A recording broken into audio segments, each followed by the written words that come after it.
नमस्कार। शाम के 5 बज रहे हैं। आप देख रहे हैं देश दिन भर। मैं हूं आपके साथ प्रीति रघुनंदन। मुस्लिम समाज में 3 तलाक को लेकर छिड़ी बहस आज और गर्म हो गई है। दरअसल लॉ कमीशन ने इस मामले पर देश भर से राय मांगी है, जिसके बाद मुस्लिम पर्सनल लॉ बोर्ड खुलकर विरोध में आ गया है। पर्सनल लॉ बोर्ड का कहना है कि वो 3 तलाक समेत शरिया के किसी कानून में बदलाव का विरोध करता है। पर्सनल लॉ बोर्ड का यह दावा है कि उसे मुस्लिम समाज के हर वर्ग का समर्थन हासिल है, लेकिन इस मामले पर मुस्लिम समाज बटा हुआ सा नजर आ रहा है। इसी पर हम करेंगे चर्चा, लेकिन उससे पहले देखिए ये रिपोर्ट। यूनिफॉर्म सिविल कोड पूरे तौर पर या उसके कुछ पार्ट को लागू करने का मशवरा हुकूमत को दिया जाए। ये एक तरह की खयानत है, धोखाधड़ी है। लॉ कमीशन के इस सवालनामे का बाइकाट करेंगे। All India Muslim personal law board के तल्ख तेवरों से साफ हो गया है कि उसे न तो 3 तलाक के कानून में कोई बदलाव मंजूर है और न ही यूनिफॉर्म सिविल कोड के जरिए शरिया कानून में फेरबदल। दरअसल 3 तलाक के शरिया कानून को सुप्रीम कोर्ट में चुनौती दी गई है। इसके बाद केंद्र सरकार ने भी 3 तलाक को खत्म करने का समर्थन किया। साथ ही लॉ कमीशन ने लोगों से 3 तलाक पर राय भी मांगी है। लॉ कमीशन ने कुल 16 सवाल पूछे हैं, जिनमें क्या 3 तलाक का चलन खत्म कर देना चाहिए या इसे बरकरार रखा जाना चाहिए, क्या 3 तलाक उचित संशोधनों के साथ बरकरार रखा जाना चाहिए, क्या मौजूदा पर्सनल लॉ और प्रचलित रीतियों को संहिताबद्ध करने की जरूरत है, क्या समान नागरिक संहिता वैकल्पिक होनी चाहिए, जैसे सवाल शामिल हैं। लेकिन मुस्लिम पर्सनल लॉ बोर्ड का कहना है कि जानबूझकर मुस्लिम समाज को निशाना बनाया जा रहा है, जबकि समाज में दूसरे समुदायों के लिए भी अलग कानून है। नागा कचहरी का फैसला न सुप्रीम कोर्ट बदल सकती है और न उसके खिलाफ कोई लेजिस्लेशन पार्लियामेंट कर सकती है। ये फैसला हमारे कॉन्स्टिट्यूशन में लिखा हुआ है। दूसरी तरफ मुस्लिम महिला पर्सनल लॉ बोर्ड 3 तलाक, वसीयत और महिलाओं से जुड़े दूसरे अधिकारों के लिए हिंदू मैरिज एक्ट जैसा मजबूत कानून चाहती हैं। लेकिन यूनिफॉर्म सिविल कोड मुस्लिम महिला पर्सनल लॉ बोर्ड को भी मंजूर नहीं है। मुस्लिम महिलाओं के तलाक और निकाह पर उसको बोलने का मैं समझती हूँ कि कोई जरूरत नहीं है और ये हमारे शरई मामले हैं और इसको हम सुप्रीम कोर्ट में अपनी शरीयत के आधार पर लेंगे। सुप्रीम कोर्ट में चल रहे 3 तलाक के मामले पर लॉ कमीशन की पहल ने देश में नई बहस को जन्म दे दिया है।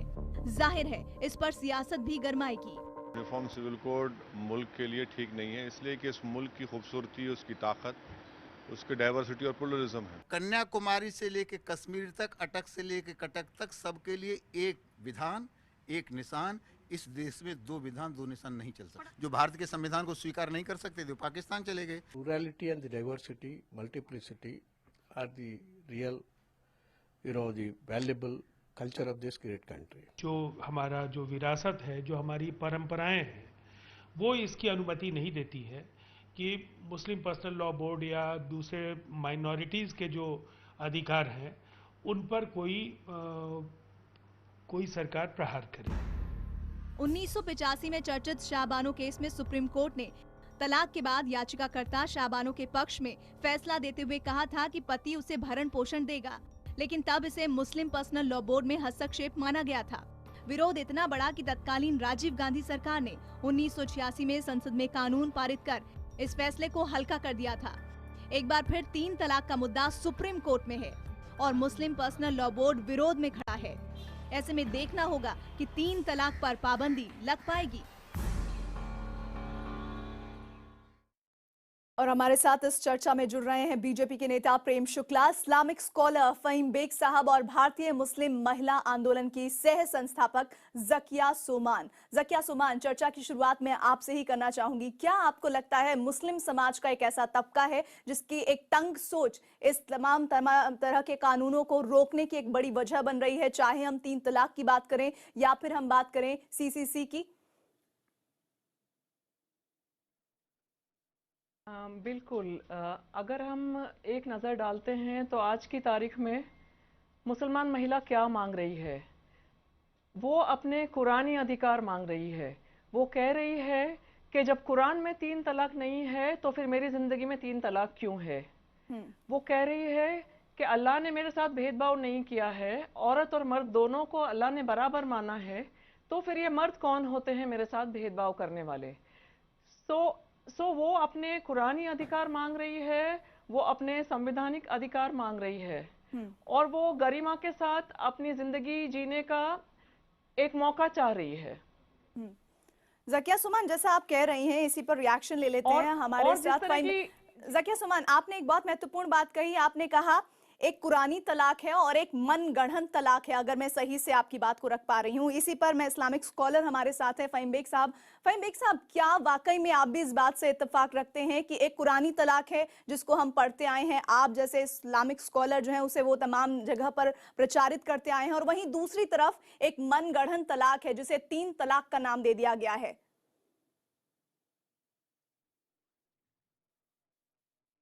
अफसोस इसी बात का है कि अब तक 3 तलाक जैसे मुद्दों को लेकर जनता के बीच में, और ख़ास तौर से उन लोगों के बीच में जिनकी प्रैक्टिस के लिए इसको बनाया गया था, और मुस्लिम पर्सनल लॉ बोर्ड या इस तरह की जो संस्थाएं हैं, धार्मिक संस्थाएं हैं,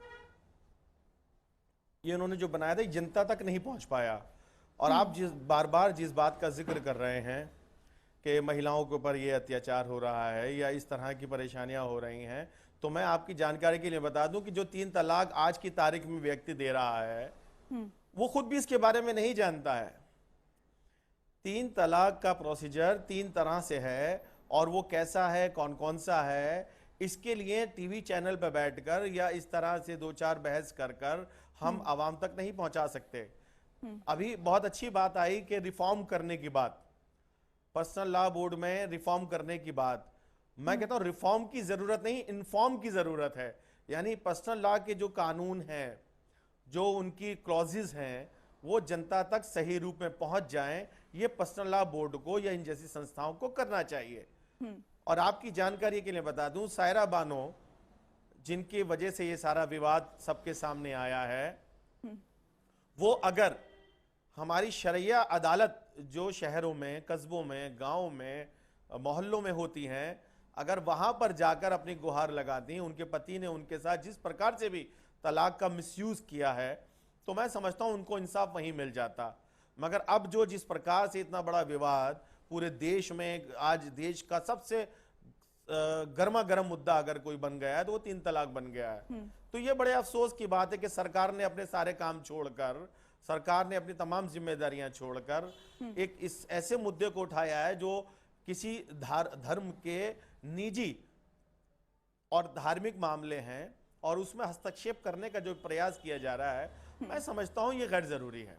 जैसा आप कह रहे हैं कि ये हस्तक्षेप पूरी तरह से गैर जरूरी है। बेग साहब, मैं आऊंगी आपके पास। प्रेम शुक्ला जी को भी इस चर्चा में शामिल कर लेते हैं। जिस बात का जिक्र आपने किया है उसी पर उनकी प्रतिक्रिया ले लेते हैं। ये क्यों कहा जा रहा है प्रेम शुक्ला जी कि आपकी पार्टी, आपकी सरकार इस मुद्दे को भुनाना चाहती है और इसको रंग देना चाह रही है यूनिवर्सल सिविल कोड का? बिल्कुल बिल्कुल नहीं करना चाह रही। देखिए, इसमें जो 2 बातें हैं, तो सर्वोच्च न्यायालय में पीड़ित महिलाएं गई, पीड़ित महिलाएं 3 तलाक के बारे में, तो उनको न्याय जो है शरिया अदालतों ने दे दी होती, तो मुझे लगता है कि वो सुप्रीम कोर्ट तक उनको लड़ाई लड़ने नहीं आना पड़ता।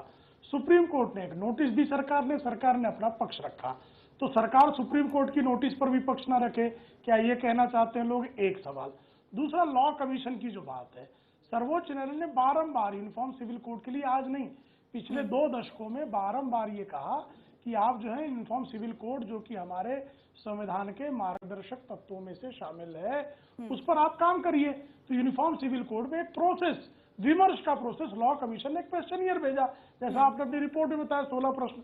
उसमें सारे धर्म के, सिर्फ एक मुस्लिम पर्सनल लॉ की बात नहीं है, सारे धर्मावलंबी जो हैं उनमें जो है जो कमियां, जो गलतियां हैं, उसके संदर्भ में क्वेश्चनियर भेजा गया है और सबसे राय मांगी गई है। अब राय मांगने को भी लोग कहेंगे कि आपने, सरकार ने सारा काम बंद कर दिया। सिर्फ लॉ कमीशन जो है अपना काम कर रहा है, सुप्रीम कोर्ट अपना काम कर रहा है।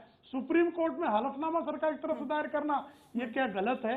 या लॉ कमीशन यदि विमर्श की प्रक्रिया प्रारंभ करती है तो क्या ये गलत है? मुझे लगता है कि सारे लोगों की संवैधानिक संस्थाओं की मर्यादा का सम्मान करते हुए इस विमर्श की प्रक्रिया में शामिल होना चाहिए। जो तथ्य है वो समक्ष रखना चाहिए। यदि मुस्लिम पर्सनल लॉ वही मुस्लिम महिलाओं के लिए सर्वोत्तम होगी तो विमर्श में वो भी बात सामने आएगी।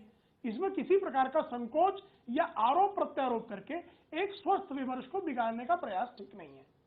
प्रेम शुक्ला जी ये कहना चाह रहे हैं फहीम बेग साहब कि कहीं ना कहीं समझने में दिक्कत आ रही है, और जहां तक यूनिवर्सल सिविल कोड की बात है और जहां तक मसला 3 तलाक का है, दोनों ही अलग मसले हैं, इन्हें गहराई से समझने की आवश्यकता है। लेकिन क्या यूनिवर्सल सिविल कोड कोई हल है? इसी पर फहीम बेग मैं आपसे जुड़ूंगी, लेकिन मैं आऊंगी आपके पास। सर एक ब्रेक के लिए मुझे रखना होगा, और इस ब्रेक के बाद हम चर्चा इसी मसले पर करेंगे कि वाकई में किस तरह की दिक्कतें 3 तलाक को लेकर महिलाओं को होती रही हैं, और अब क्या वक्त आ गया है कि धर्म से ऊपर संविधान को मानते हुए एक नए नियम को अपनाया जाए। एक ब्रेक, जल्द लौटते हैं।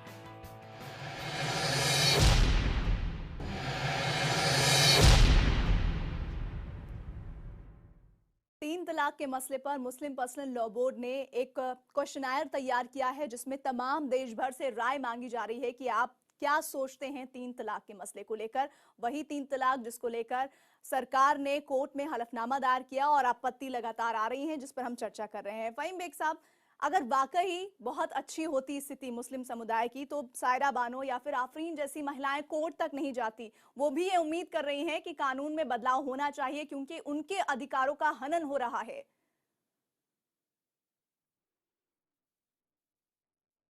देखिए, मैं सबसे पहले एक बात आपको यहाँ ज़रूर जानकारी के लिए बताना चाहूँगा। ये 3 तलाक या मुस्लिम कम्युनिटी से जो जुड़ा मुद्दा है, इस पर बहस हुई है, उससे ज़्यादा और मुद्दों पर भी बहस हुई है, जिसमें खाने पीने की चीज़ों से लेकर पहनने ओढ़ने की बिल्कुल आप सही कह रहे हैं। अब ये शादी का मुद्दा आया है। क्या ये आपको नहीं लगता कि पिछले 2.5 साल या पौने 3 साल के समय में पर्टिकुलर एक कम्युनिटी को लेकर छोटे छोटे मुद्दे उठाकर उसको टारगेट किया जा रहा है, उसको परेशान किया जा रहा है, और कहीं ना कहीं उसका फुटेज सिविल कोड में सिर्फ मुस्लिम ही नहीं आते, उसमें पारसी भी आते हैं, उसमें ईसाई भी आते हैं, उसमें सिख भी आएंगे। आपको ऐसा क्यों लग रहा है कि ये खास कम्युनिटी पर ही टारगेट किया जा रहा है? प्रीति जी, वो जो लोग हैं, नहीं मैं अभी बताना चाह रहा हूं, वो लोग तो सब शांत बैठे हैं, उनको लगता है कि पहले इन्हीं से जो है ये लड़ाई हो जाए। मगर ये जो जिस तरह का यूसीसी को लाने का प्रोग्राम बन रहा है, क्या इस देश में ये मुनासिब है? नहीं है। आप कानूनी कोई लेकर आते हैं, कोई क्लोज लेकर सर, आप मुद्दे पर आइए जो मैंने आपसे सवाल किया। मैंने आपसे सवाल किया कि वाकई में अगर महिलाओं के अधिकारों का हनन हो नहीं रहा है तो उन्हें कोर्ट जाने की जरूरत क्या है? क्यों वो चाहती हैं कि वाकई में जो उनका पर्सनल लॉ बोर्ड है वो उनके हकों को नहीं दे पा रहा जो उन्हें मिलना चाहिए एक महिला होने के नाते? देखिए, मैं आपके सवाल का बहुत अच्छा जवाब आपको ये दे दूं। कानून बनता है लोगों की सुरक्षा के लिए, लोगों के भलाई के लिए, चाहे वो धर्म के नाम पर हो, चाहे वो देश के नाम पर हो। मगर अगर उसका कोई मिसयूज कर रहा है, कोई इसका दुरुपयोग कर रहा है, तो उसका भी प्रावधान होता है सरकार में। जैसे कि एक सुरक्षा के लिए आपको एक लाइसेंस दिया जाता है, आपकी पिस्टल का, आपकी बंदूक का, मगर वो आपकी सुरक्षा के लिए है। अगर कोई व्यक्ति उसी से किसी की हत्या कर देता है तो फिर वो कानून के दायरे में आ जाता है। सुमान, आपको लगता है वाकई में इस पर सियासत हो रही है और वाकई में मुस्लिम संगठन को, मुस्लिम समुदाय को टारगेट किया जा रहा है? जी ज़किया सुमान, मैं थोड़ी ज़मीनी हकीकत बताना चाहूँगी आपको। हमारे देश में 1947 से लेके अब तक मुस्लिम महिलाओं का एक तरीके से लीगल डिस्क्रिमिनेशन चला आ रहा है, क्योंकि जैसे दूसरी कौमें हैं उनको जो कानूनन उनके पास जो प्रावधान है, जैसे कि हिंदू मैरिज एक्ट हो गया 1955 का, हिंदू सक्सेशन एक्ट हो गया 1956 का, जैसे कि Christian marriage and divorce act हो गया 1887 का, जो कि अभी 2010 तक रिफॉर्म हुआ है। सिर्फ हमारी एक ऐसी कम्युनिटी है जिनके ऊपर आज भी 1937 का एक्ट लागू है। ये एक्ट अंग्रेजों के बनाया हुआ एक्ट है, इसमें कभी भी रिफॉर्म नहीं हुआ है। और ये एक्ट जो इम्पोर्टेंट बातें हैं, जैसे कि शादी की उम्र क्या होनी चाहिए, जैसे कि तलाक का तरीका, आप बीच में ना बोले प्लीज, मुझे लेट मी फिनिश, गलत बात है, लेट मी फिनिश।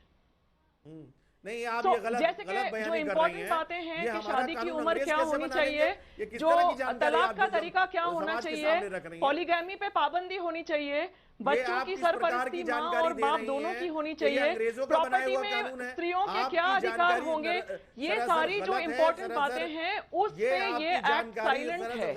इसके चलते हमारे समाज में 3 तलाक और पॉलीगामी और निकाह हलाला की घटनाएं हो रही हैं, और इसके चलते मुस्लिम महिलाओं के जो कुरानी हुकूक हैं उनका हनन हो रहा है, साथ ही साथ मुस्लिम महिलाओं के जो संवैधानिक अधिकार है उनका भी हनन हो रहा है।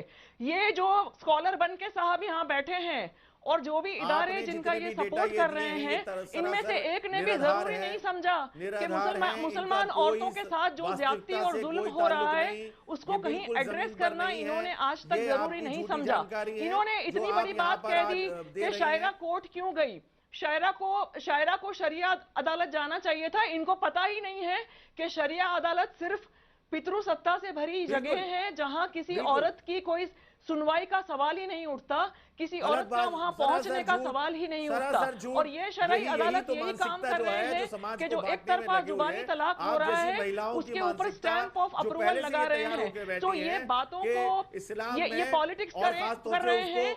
इन्हें जेंडर जस्टिस से कोई मतलब नहीं है, इन्हें इस्लाम मजहब में जो अधिकार दिए गए हैं उससे भी कोई मतलब पेश कर रही हैं उन्हें गलत ठहरा रहे हैं। लेकिन इस बात से तो कम से कम आप इत्तेफाक रखेंगे कि महिलाओं के अधिकारों का कहीं ना कहीं हनन हो रहा है, उनको वो हक जो मिलना चाहिए वो नहीं मिल पा रहा है। और इसमें सबसे ज्यादा जो अगर शोषण हुआ है वो 3 तलाक के मसले को लेकर हुआ है। सर हम और भी लगातार चर्चाओं को आगे बढ़ाएंगे और आपसे जो आप ये बात उठा रहे हैं इस पर भी बातचीत करेंगे, लेकिन एक ब्रेक के लिए हमें रुकना होगा। प्रेम शुक्ला जी, मैं आपके पास भी आऊंगी, देखते रहिए IBN 7।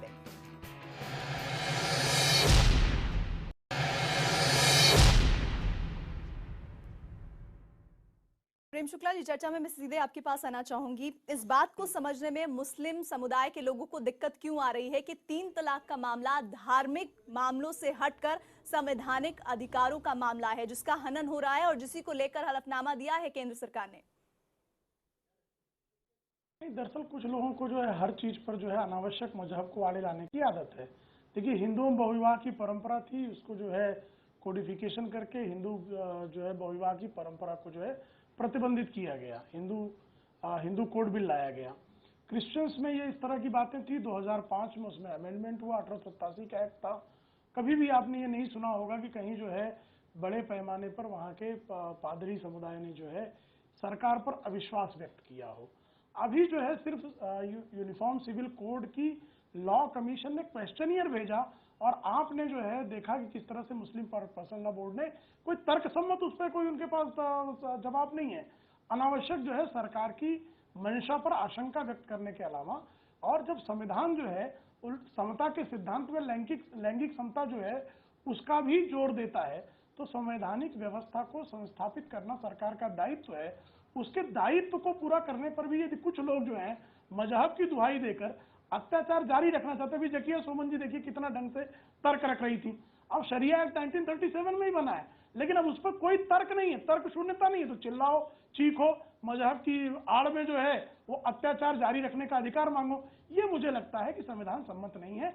कृपा करके जो है इस देश में लैंगिक समता को संस्थापित करने की प्रक्रिया को जो है आपके मुंह से शोभा दे रही है ना, आपके मुंह से शोभा दे रही है, क्योंकि आपका मुंह जो है बहुत शोभायमान है। मैं देख रहा हूँ आपके मुंह से ये बातें शोभा बहुत अच्छा है, आपके मुंह शोभा दे रही है ना। आप पहले आपके मुंह से बहुत शोभा देती है। अहिंसा के बीच का आप तर्क दीजिए और अहिंसा के बीच का फर्क समझ कृपा करके, तो मैं समझता हूं शायद आप समझ कृपा करके।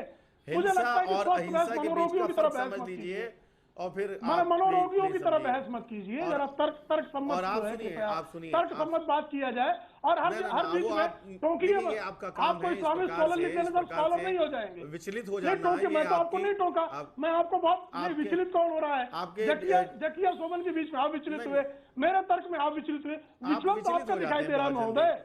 महाराष्ट्र विचलित तो आप हो रहे हैं। अरे जरा अच्छा, आप जो है आप गली की पार्टी के प्रवक्ता में जानता हूँ, लेकिन कृपा करके संयम बरतें और सुने, धैर्य रखें। कौन लांछन लगा रहा है? क्या लांछन लगाया जा रहा है? देखिए आप किन भाषा अभी प्रीति से पूछो, आप देखिए दर्शाता है मैंने कौन सा गलत शब्द बोला, किस गलत शब्द का प्रयोग किया? एक शब्द रेखांकित करिए। नियत आपकी खराब है, नियत आपकी खराब है, मुस्लिम समुदाय की नियत आप बिगाड़ रहे हैं। समुदाय को टारगेट करके आप किस प्रकार से तर्क शून्य, कोई समुदाय को टारगेट नहीं कर रहा। आप लोगों लैंगिक समता संस्थापित करना संविधान का दायित्व है, बहकाना आपका काम। बिल्कुल कर रहे हैं आप। 65 साल की सरकारें क्या भांग खा के सो रही थी, और बहका रहे हैं। 65 साल की सरकारें क्या भांग खाकर सरकार चला रही थी। सबसे समझदार सरकार यही कल जो है निश्चित तौर पर। अब क्या डर रही थी भाई, हमसे क्या डरना, क्या हम हाथ में निश्चित तोप गोले तौर लेके पर। बैठे हैं क्या? अरे हमारे पास एक ही तो अधिकार है, मताधिकार। संविधान की प्रतियां किसने जलाई थी? मुस्लिम पर्सनल लॉ बोर्ड के लोगों ने। शाहबानो और सायरा बानो ये स्पॉन्सर्ड एपिसोड है जो आप जैसी संस्थाएं, आप जैसी पार्टियां चलाती हैं। कसम एक सबूत दे दीजिए। और हमारी बहनों को जिस प्रकार से आप बहकाने का, भड़काने का काम कर रहे हैं प्रेम शुक्ला जी, तो ये आपकी पार्टी का पुराना काम है। एक समुदाय को भड़काना, दूसरे का फायदा उठाना, ये आपकी पार्टी का पुराना काम है। और आप तो उससे भी बड़े महारथी हैं शिवसेना में रहकर। आपने उत्तर भारतीयों के साथ जो इस बात का उत्तर दीजिए। फहीम बेग साहब, आप ये कह रहे हैं कि मान लीजिए, चलिए 65 सालों से जो नियम कायदा चला आ रहा था वो चला आ रहा था, उसमें अगर किसी तरह की खामी नजर आ रही है, अगर उसमें परिवर्तन की गुंजाइश है, तो उस परिवर्तन को क्यों नहीं हमें खुले दिल से अपनाना चाहिए? देखिए प्रीति जी मैं आपको एक साफ बात बता दूं, 1400 साल पहले से कुरान में ना कोई बदलाव आया है और इंशाअल्लाह रहमान रहती दुनिया तक ना आएगा। अब सरकारें आए या जाएं, वो एक अलग कुरान में ना स्काइप का जिक्र है, ना जीमेल का जिक्र है, ना व्हाट्सएप का जिक्र है, ना ट्विटर का जिक्र है, लेकिन उसके जरिए भी तलाक हो रहे हैं। बताना चाह रहा हूं, इस बात को समझा नहीं गया है। जरूरत है प्रीति जी, मैंने आपको अपनी बातें पहले कहा था कि कानून का उल्लंघन करना, कानून का बनाना, दोनों में अलग मामला है। कानून जिस प्रकार से बनाया गया, चाहे वो धार्मिक हो, चाहे वो देश का हो, अगर उसका कोई उल्लंघन करता है तो वो मुजरिम है। 3 तलाक का कोई मिसयूज कर रहा है या जिसको मालूम ही नहीं, मैं आपको फिर बता देता हूं, जो 3 तलाक का प्रैक्टिस कर रहा है कॉमन मैन, उसको खुद नहीं मालूम कि 3 तलाक कैसे दी जाती है। ये आप मान रहे हैं ना प्रैक्टिस हो रहा है, ये आप मान रहे हैं ना, इस बात को आप एडमिट कर रहे हैं ना फहीम साहब, आप इस बात को एडमिट कर रहे हैं ना कि इसका दुरुपयोग हो रहा है। अरे फिर आप ये कुछ लोगों की वजह से ही तो इस पूरे कानून को लेकर सवाल उठ रहे हैं। समझते नहीं। दूसरी बात, ज़किया सुमान साहब, अगर कुछ लोगों की वजह से किसी कानून का दुरुपयोग किया जा रहा है तो क्या उसमें परिवर्तन की उम्मीद नहीं की जानी चाहिए? जो लोग बलात्कार कर रहे हैं, चंद लोग ही तो बलात्कार कर रहे हैं। प्रीति जी मेरी एक बात का जवाब दीजिए, चंद लोग बलात्कार कर रहे हैं महिलाओं का, तो क्या सारा पुरुष समाज बलात्कार कर रहा है? सख्त कानून आया ना, और अगर नहीं आता, जब तक नहीं आया था तो उसका विरोध हुआ ना, फिर भी परिवर्तन को क्यों नहीं अपनाना चाहिए? ज़किया सुमान साहब, क्या मतलब है कि सारे पुरुष बलात्कारी हैं? सर ये हम नहीं कह रहे हैं कि अगर इस तरह के कानून आ जाएंगे तो कुछ नहीं होगा। तलाक कुरान में नहीं है, ट्रिपल तलाक इज नॉट कुरानिक, फिर भी ये लोग लड़ रहे हैं ट्रिपल तलाक को बरकरार रखने के लिए। तो कुरान के खिलाफ कौन जा रहा है ये आप खुद ही देख लो। कुरान में 3 तलाक का कोई जिक्र नहीं है। कुरान के मुताबिक बहुत ही निराधार हैं, सिर्फ 2 तलाकें होती हैं और ये भी 90 डेज की अवधि होती है। 90 डेज में पति और पत्नी के बीच में संवाद होना चाहिए, रेकन्सिलिएशन की कोशिश होनी चाहिए, दोनों पक्षों की तरफ से मध्यस्थता होनी चाहिए। और अल्लाह ये भी कहता है कि तलाक जब भी हो, तलाक न्यायिक और समान हो, divorce has to be just and fair. और कुरान के मुताबिक शादी एक सामाजिक करार है और इस सामाजिक करार में पति और पत्नी दोनों को बराबर के हक हैं। दोनों को बराबर के हक हैं कि वो अपनी शर्तें रखें। पत्नी को मेहर का हक है, दोनों को हक दिया गया है कि वो चाहें तो वो डिवोर्स लें, लेकिन अल्लाह कहता है कि डिवोर्स जब भी हो न्यायिक हो। सो अब एक तरफा तलाक, जुबानी तलाक, इंस्टेंट तलाक, पत्नी की गैर मौजूदगी में दिया गया तलाक, कैसे न्यायिक तलाक कह सकते हैं इसको? सो मैं इन साहब से पूछना चाहती हूं, इन्होंने अभी कहा कि कुरान में बदलाव नहीं हो सकता। कुरान में बदलाव तो ये कर रहे हैं क्योंकि 3 तलाक कुरान में नहीं है, फिर भी इन्होंने 3 तलाक को समाज में लागू कर रखा है और 3 तलाक को बरकरार करने के लिए ये लड़ रहे हैं। तो कुरान के खिलाफ ये साहब और इनके जो लोग हो जा रहे हैं। हम औरतें हैं, हम चाहती हैं कि कुरान के रोशनी में हमें न्याय मिले, संविधान की रोशनी में हमें न्याय मिले। कुरान में वही बातें लिखी है जो बातें देश के संविधान में लिखी है। Gender justice is a fundamental principle of the religion of Islam. It is also the fundamental principle of the Constitution of India. इनका कोई टकराव, कोई विरोधाभास है ही नहीं। हमारे जो धार्मिक अधिकार हैं उसका हनन इन धार्मिक गुटों ने किया है। ज़किया सोमान, मैं आपको रोकूंगी। बेग साहब, जिस बात को अभी ज़किया सोमान उठा रही है, जिसको आप भी कहीं ना कहीं स्वीकार कर रहे हैं कि इस 3 तलाक के कानून का दुरुपयोग हो रहा है, तो क्या इस दुरुपयोग को रोकने के लिए आपने कोई कदम उठाया? और वो जो भी कदम उठाएंगे तो फिर परिवर्तन ही तो होगा, उसे और क्या नाम लेंगे आप? धर्म के नाम पे ये पॉलिटिक्स ना करें। ज़किया सोमान, मैं चाहूंगी कि बेग साहब की आपकी जो प्रश्न है उस पर जवाब ले लिया जाए। ज़किया सोमान, मैं आपको रोकूंगी। ज़किया सोमान, ज़किया सोमान, और ये बातें अब आगे नहीं ज़किया सोमान। बेग साहब बोलने की लगता है। बेग साहब जल्दी से अपना जवाब लीजिए, मुझे ब्रेक पर जाना है।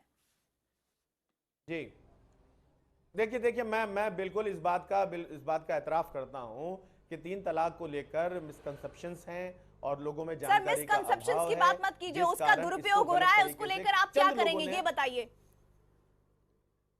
दुरुपयोग सुन तो लीजिए, मैं वही बात कह रहा हूं कि पर्सनल लॉ बोर्ड को चाहिए, इन जैसी संस्थाओं को चाहिए कि इस तरह के मुद्दों को जनता के बीच में रखना चाहिए, जो लोग इसको जिनके लिए प्रैक्टिस में आना चाहिए। तो और हमारी नियम बनाएंगे आप? अदालत है, उसके लिए कोई नियम बनाएंगे और लोगों तक, हाँ बन रहा है ना, बन चुका है।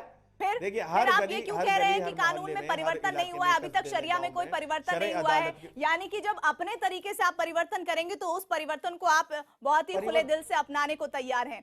उस नियम कायदे में कुछ तो आप ऐसे थोड़ी है, ये तो मैडम, अरे मैडम ये तो उसका परिवर्तन थोड़ी प्रचार है। बात को ऐसे कह लें या सीधे कह लें, मसला तो सीधे तौर पर यही है कि महिलाओं के अधिकारों का हनन हुआ है और वो कई वर्षों से हो रहा है। आप इस बात को भले ही मत मानिए, कई तरह के ऐसी घटनाएं सामने आई हैं जिसमें महिलाओं के अधिकारों का शोषण तो खैर छोड़िए, अधिकारों की बात तक नहीं की जाती है। एक ब्रेक के लिए मुझे यहाँ पर रुकना होगा। प्रेम शुक्ला जी, मैं आपके पास भी आऊंगी। आखिर इस तमाम घटनाक्रम के बीच यूनिवर्सल सिविल कोड को लेकर एक डर खास तौर पर मुस्लिम संगठनों या फिर मुस्लिम समुदाय में क्यों है, इसको समझने की भी कोशिश करेंगे। एक ब्रेक के लिए रुक रहे हैं, आप देखते रहिए आई 7।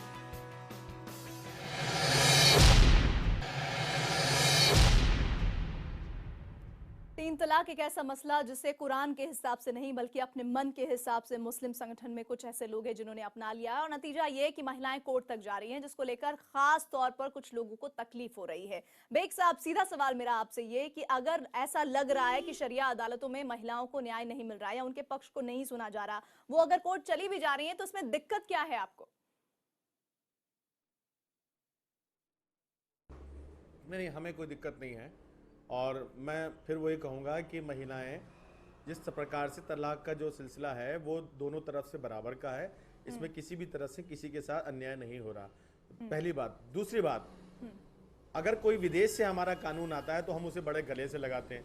लिविंग रिलेशनशिप क्या है, इसमें सबसे ज्यादा लोगों का नुकसान हो रहा है। अगर किसी भी मर्द औरत का रिश्ता बन जाना और अपने आप अगर इस पर कोई गाइडलाइन दी तो क्या आप इसे मानेंगे? आप इसका सीधा जवाब दीजिए। बुनियादी बेग साहब, आप हमेशा कभी दूसरा मसला, कभी ये मसला, आप जो मसला असल में उस पर तवज्जो ही नहीं देना चाहते हैं। क्या है जिसमें मरने के बाद भी, सुनिए, लिविंग रिलेशनशिप क्या है जिसमें मरने के बाद पति के उसके जो पार्टनर के मरने के बाद औरत का क्या है? कुछ नहीं है। और सर, उन मसलों पर भी कोर्ट में सुनवाई हुई है और कोर्ट ने महत्वपूर्ण फैसले दिए हैं। बेग साहब, मुझे लग रहा है कि आप इन प्रश्न का उत्तर देना ही नहीं चाहते हैं। वहां तो ये आप इन प्रश्नों का उत्तर देना ही नहीं चाहते हैं, इसीलिए आप इस तरह से दूसरे मसलों को इकट्ठा कर लेना चाहते हैं। ज़किया सोमान, अगर ऐसा लग रहा है कुछ महिलाओं को कि शरिया अदालतों में उनको नहीं सुना जा रहा है, वो कोर्ट का रुख कर ले रही है, ऐसे में समस्या कहां पर आ रही है?